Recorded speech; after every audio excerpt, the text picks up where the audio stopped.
Entrevistando Ari Alves, ex-vereador e ex-prefeito de Ariquemes, em 1987, né?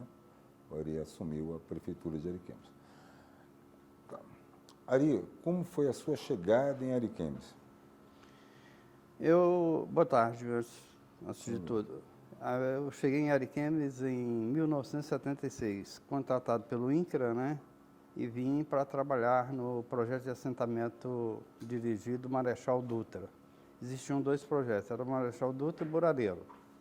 Eu vim para trabalhar no projeto Marechal Dutra, fiquei no INCRA até 88, aí o governo do estado de Rondônia, em convênio com o IBC, criou o projeto de implantação da lavoura cafeeira. Aí eu saí do INCRA, fui para o IBC em 88, né?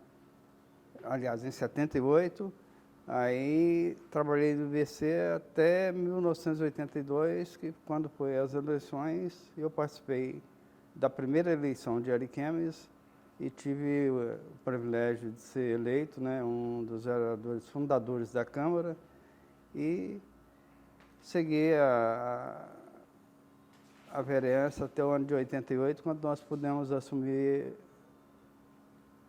até o ano de 87, quando nós assumimos a presidência da Câmara, e num processo que já rolava no Tribunal de Justiça, de cassação do então prefeito Gentil Valério e Clair Caetano, e que redundou na cassação dos dois, eu assumi a prefeitura de Ariquemes e concluí o mandato de 88 como prefeito. E qual era a principal fundamentação desse processo de cassação? Eram irregularidades, já existiam, acho que inclusive do Tribunal de Contas, contas rejeitadas e tal, e um processo que mais contribuiu para a cassação dele, na época, foi o não recolhimento do repasse do INSS, entendeu? Isso aí, inclusive, redundou na condenação dele, que ele foi, inclusive, né, condenado e pagou a pena por algum tempo aí. Você assumiu, então, a prefeitura, né, para completar esse mandato. E quais foram as principais ações que você conseguiu desenvolver nesse curto período para botar a casa em ordem?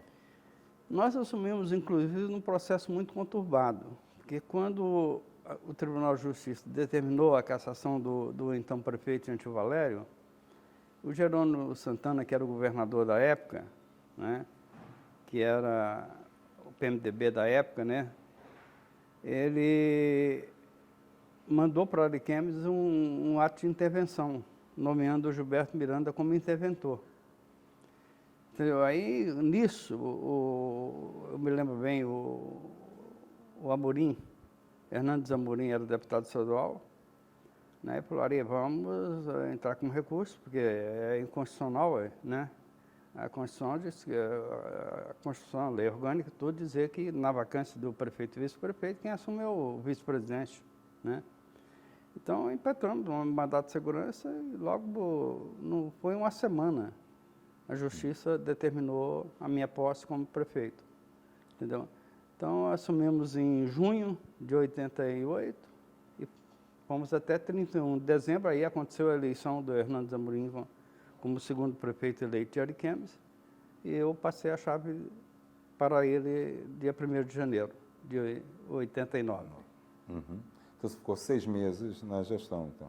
Foram 7 meses. 7 meses. 7 meses. Nesses 7 meses, quais foram as principais ações? Aí, como nós tivemos esse embate grande com o governo do estado, nós assumimos o município, tivemos que levar até o final do ano sem nenhum apoio de governo para a prefeitura. Mas conseguimos fazer um bom trabalho, graças a Deus, conseguimos, naquela época, as alamedas estavam puro mato, população reclamando, asfalto todo deteriorado, e nós conseguimos, com o apoio do Amorim lá em Porto Velho, trazer para Ariquemes a primeira recuperação de asfalto de Ariquemes com o asfalto a quente, entendeu?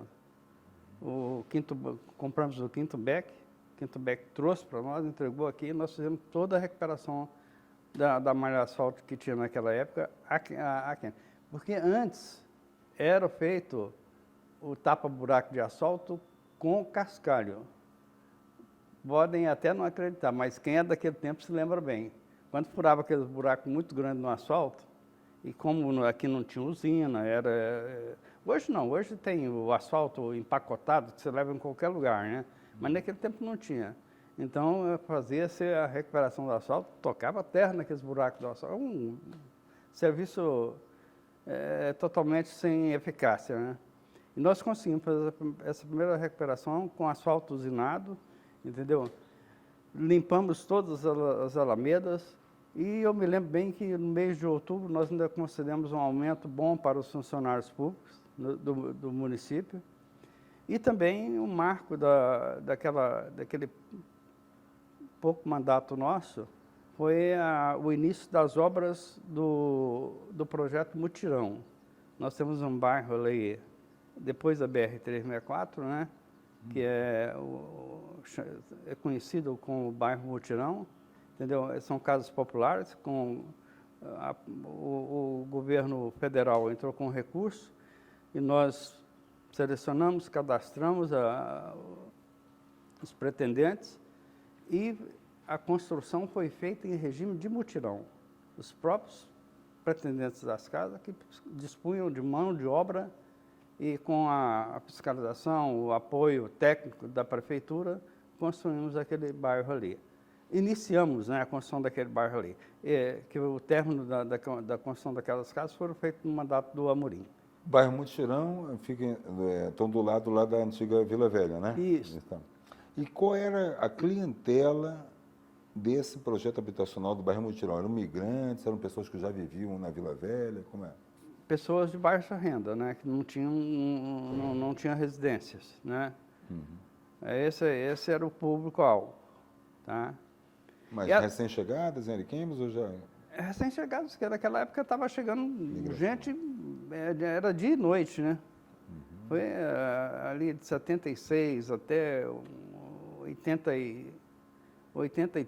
quase 90, Ariquemes chegava gente dia e noite, né? Foi um crescimento vertiginoso naquela época.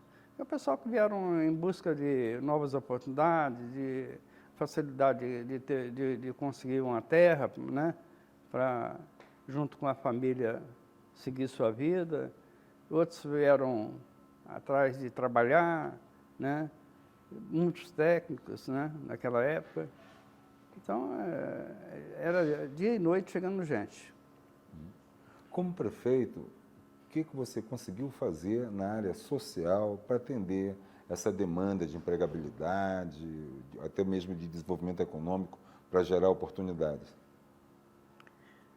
Olha, naquela época, era uma época muito difícil, né? Porque normalmente o objetivo maior do pessoal que vieram para cá naquela migração, eles vinham em busca, o foco deles era a agricultura, né? Era a terra. Então, criou-se um problema social grande para o município, porque o município também, por mais que se previa que ia chegar muita gente em busca de terra, mas não daquela quantidade. Então, toda a vida, tudo que se planejava, atropelava, né? Uhum. Nós, na realidade, nesses 7 meses, nós só conseguimos dar continuidade ao que vinha sendo feito, né? Com muita seriedade, inclusive, porque não tivemos mais apoio do governo do Estado, para poder dar sequência aos trabalhos, aos programas que estavam em execução, né? E atender aquela população naquela época da melhor maneira possível. Eu me lembro muito bem que uma das coisas que nós fizemos, priorizamos, foi a compra do terreno que foi destinado à residência no setor 9 e 10. Aquele terreno ainda foi comprado na minha gestão. Eu comprei, o Amorim assumiu dia 1º de 89, aí o Amorim pegou, já comprado, só elaborar o projeto e fazer a execução e entregar os terrenos para os moradores do setor 9 e do setor 10. Também foi adquirido no meu tempo. O setor 9 e o setor 10, eles já saem daquele desenho original, né, do Antônio Sai. Carlos Carpinteiro. Houve um planejamento urbanístico para isso, para adicionar esses setores, ou foi também um atendimento de demanda? Foi atendimento de demanda. Igual eu te falei, né? Fui atropelado porque a chegada do pessoal foi uma chegada vertiginosa, um número muito grande, né? Então, tudo que você programava, realmente, dentro de pouco tempo, estava defasado, né? Então, foi feito mesmo para atender a demanda. Aí, na realidade, aquele projeto do Carpinteiro, né, aqui só ficou contemplado com ele o setor 1, o 2, o 3, o 4, só, que são os setores que têm as ruas e alamedas, né? Os outros já fugiram do... Tá. Outra coisa que eu queria saber, Ari, fim do teu mandato de prefeito, né, que foi um mandato tampão, a partir daí, como é que foi a tua trajetória política? Você saiu, você exerceu cargos na administração? Eu deixei o cargo de prefeito e assumi na administração do Hernandes Amorim, primeiro uma assessoria técnica, depois eu me lembro que eu passei pela Secretaria de Educação e Saúde como secretário adjunto, depois passei por 1 ano e meio pela Secretaria de Obras com ele e mais o resto do mandato dele como secretário de Agricultura, né? Porque a minha formação, inclusive, é da área de agricultura, né? Eu sou técnico, sou habilitado em técnico em agropecuária. Depois eu fiz gestão pública, né? Mas quando eu vim para cá, eu vim como técnico agropecuário.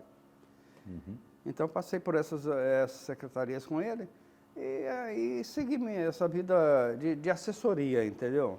Eu concorri a deputado estadual em 90, não obtive êxito, aí eu falei, não, carreira política chega. Aí comecei a fazer essas assessorias, trabalhei com o Amorim novamente quando ele foi senador, né?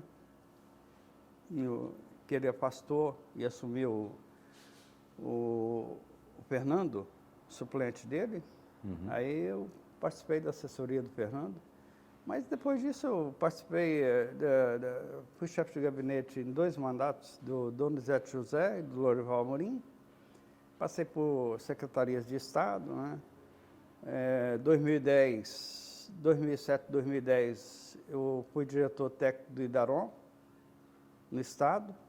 Em 2010, quando o Ivo se afastou para a eleição, eu assumi a presidência do Idaron. Entendeu? Então, terminei 2010 até janeiro de 2011, eu terminei como presidente do Idaron. Bom, você, pela formação, pelo primeiro emprego, que é o INCRA, né, isso te trouxe uma identidade muito grande com a área rural, né, certamente. O projeto Burareiro, ele se diferenciava do projeto Marechal Dutra na questão do tamanho dos lotes, né, e também na questão do poder aquisitivo, né, dos empreendedores, né. Você acha que esse modelo de colonização teve falhas? Quais seriam essas falhas? Ou foi um modelo bom para Ariquemes? Não, eu acredito que foi um modelo bom para Ariquemes, entendeu? Porque junto com essa colonização também já veio uma ideia do governo federal em implantar em Rondônia um polo cacaueiro, né? Para se implantar esse polo cacaueiro, criou-se o projeto Burareiro, que é um projeto com área de 250 hectares, né? Depois até de 500, até de 1.000, que são projetos de licitação, e dando aquele projeto de 250 hectares uma qualificação para os pretendentes. Eles tinham que ter uma condição financeira, entendeu, comprovada, para eles entrar na sua propriedade, começar a implantar, para depois em algum suporte do governo através de financiamentos, né? E criou-se o projeto Marechal Dutra, que é um projeto de 100 hectares, né? Que famílias grandes, eles iriam trabalhar nas suas terras e serviriam de mão de obra para a implantação desse projeto cacaueiro, né? Infelizmente, o cacau em Rondônia não deu muito resultado, porque houve a incidência da vassoura de bruxa, né, que dizimou quase todos os cacaueiros. Hoje existe um plano de recuperação muito grande, mas hoje a produção quase que não é pequena, né? Dentro daquele projeto, dentro daquilo que se planejou, né? Mas hoje a gente vê em Ariquemes o agronegócio com uma força muito grande, né? Com o advindo da soja aí, a soja está entrando para valer, né?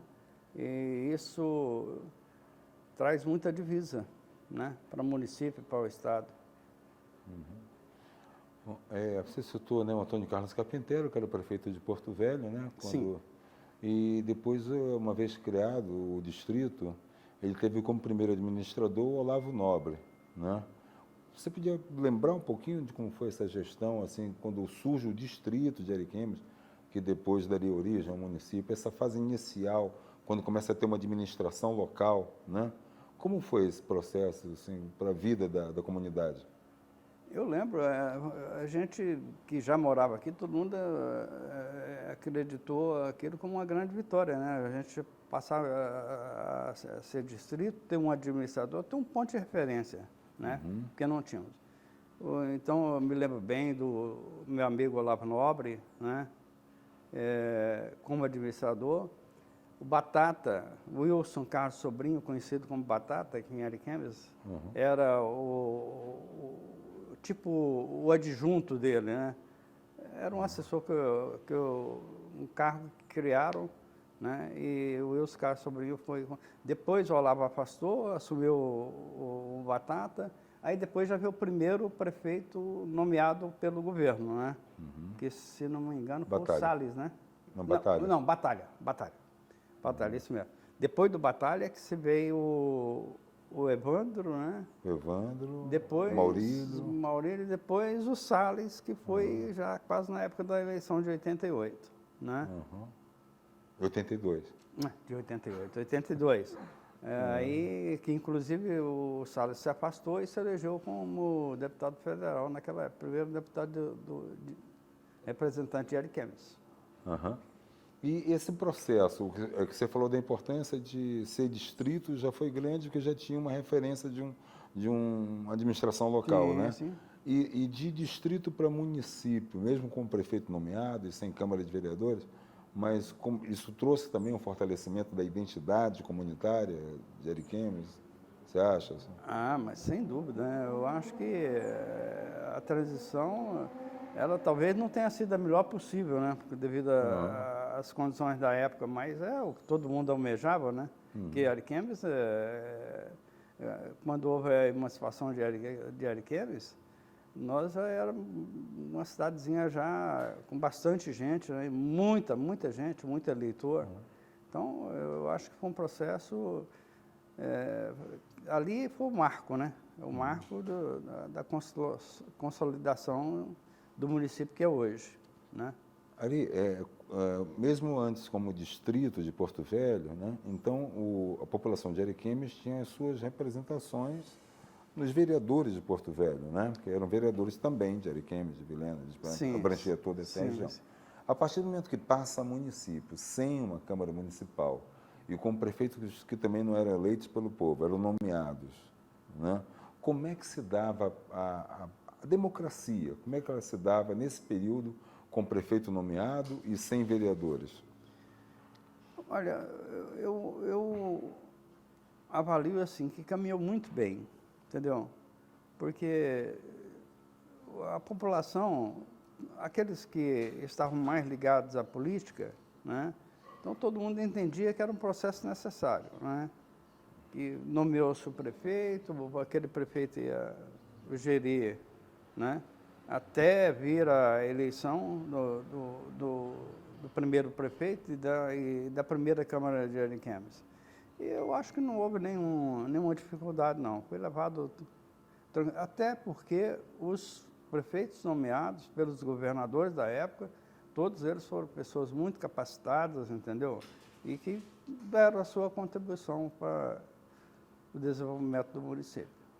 E mantinha um diálogo com o povo? Mantinha tranquilo, sem dificuldade. Me lembro bem que a gente, né, participava muito de reuniões, né, em bairros, escolas, né? A demanda era grande demais. E aquilo, de um ano para o outro, você tinha construído 2 escolas, porque chegava gente mais, né? Mas eu me lembro que foi tranquilo. Foi tranquilo, os prefeitos nomeados, todos eles deram a sua importante colaboração no processo, entendeu? Foi sem problema nenhum. Aí veio a eleição, uma eleição diferente, com um mandato inicial de 6 anos, 6 né? anos. Em 82.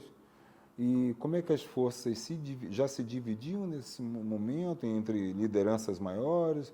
Ou era ainda assim, todo mundo ariquemes mesmo, e sem maiores, um time só, sem maiores divisões? Na primeira eleição de Ariquemes, foi uma eleição que eu acho que eu não vou ver ela nunca mais na vida, né? Muitos não vão ver. Porque foi a primeira eleição, e uma eleição que não tinha Ariquemes não tinha nenhuma liderança política, né? Até porque ninguém tinha mandato. Você tinha algumas pessoas que se destacavam nas suas áreas de atuação, né? No meu caso, por exemplo, me elegi vereador porque eu trabalhei no INCRA, né, participando diretamente com o colono, e depois no IBC, né, financiando lavoura de café e implantando lavoura de café no sítio dele. Então, eu tive a minha facilidade. Aí, me lembro muito bem que para concorrer para prefeito, nós tínhamos na época o PDS, o PMDB, né, e o PT. Acho que eram 6 partidos que lançaram candidato. Só que o PDS lançou 3 candidatos. Sublegenda? Né? Sublegenda? 3 candidatos. O PMDB lançou 3, né? E o PT lançou 1. Né? Então, eram pessoas, eu me lembro que no PDS era o Gentil, o Abel Soares, o Gentil com um grupo, o Abel Soares com outro, o Abel Soares, inclusive, com apoio do governo. Né? Mas perdeu para o Gentil na época. E do PMDB era o Cici, não sei quem mais lá e tal. Mas era 3 candidatos de cada lado, cada legenda, entendeu? E aí, nessa eleição, elegeu-se o Gentil muito bem votado, inclusive. Tá? Qual era a plataforma do Gentil? O Gentil era muito ligado à igreja, entendeu? Ele era as atividades da igreja católica aqui. O povo, naquela época, o catolicismo era muito forte, né? Ele tinha alguns programas, né, até sociais, ele estava sempre na frente. Ele era da indústria, ele tinha uma cerâmica, entendeu? Então, era um cara muito bem relacionado. O Gentil, como pessoa, é fora de série, um cara extraordinário. Só que ele pecou na trajetória política dele foi um monte de assessores que ele colocou que nós, da Câmara, cansamos de alertar. Gentil, vai acontecer isso, vai acontecer aquilo, muda, faz isso. Ele manteve aquele pessoal e aquele pessoal que acabou.